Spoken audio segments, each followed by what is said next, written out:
आई, भाऊजी गेले म्हणून तर बोलावलं ना तुला. आई काय म्हणाले ते? जानूच्या सासूबाईंनी नक्कीच त्यांचे कान फुंकले असणार. जाब विचारायला आलेले. आता आता ताईवर चिडण्याचं काय कारण आई? तिच्या सासरी चिडायला काही कारण लागतं का पिंट्या? मग आता आता काय पचकू नकोस ताईकडे, कळलं ना? अगं पण ताईला हे सांगावंच लागणार ना. ताईला सांगायचं नाही. डॉक्टरांनी काय सांगितलंय? या सगळ्या गोष्टींचा त्रास करून घेईल ती आणि ह्या सगळ्याचा परिणाम तुझ्या भाच्यावर होईल. आई मला भाची हवी. कशाला पोरगी? उगाच आई बापाच्या जीवाला कहर. नाही आई, जानूताईला ना जानूताई सारखीच मुलगी व्हायला हवी. खूप गोड. ते तेव्हाच होईल सासरच्यानी तिला चांगलं जगू दिलं तर.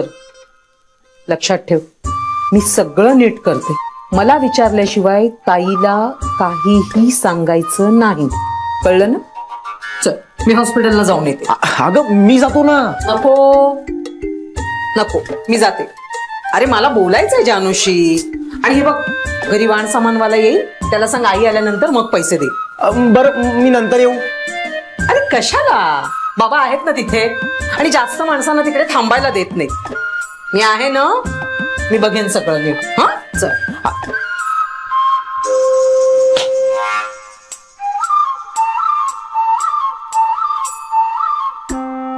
पण मला भाचीच हवी.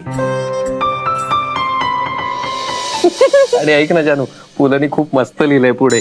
मुलं अनुकरण करतात ही समजूत खोटी आहे. मुलं अनुकरण करत नाही, खरोखरच तन्मय झालेली असतात.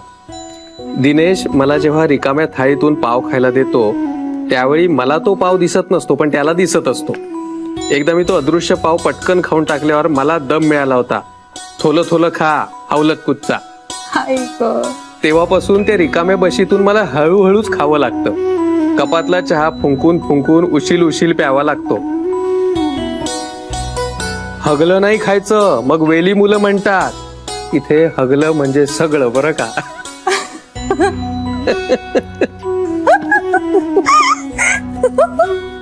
अरे किती दिवसांनी हसताना पाहिले माझ्या बबडीला.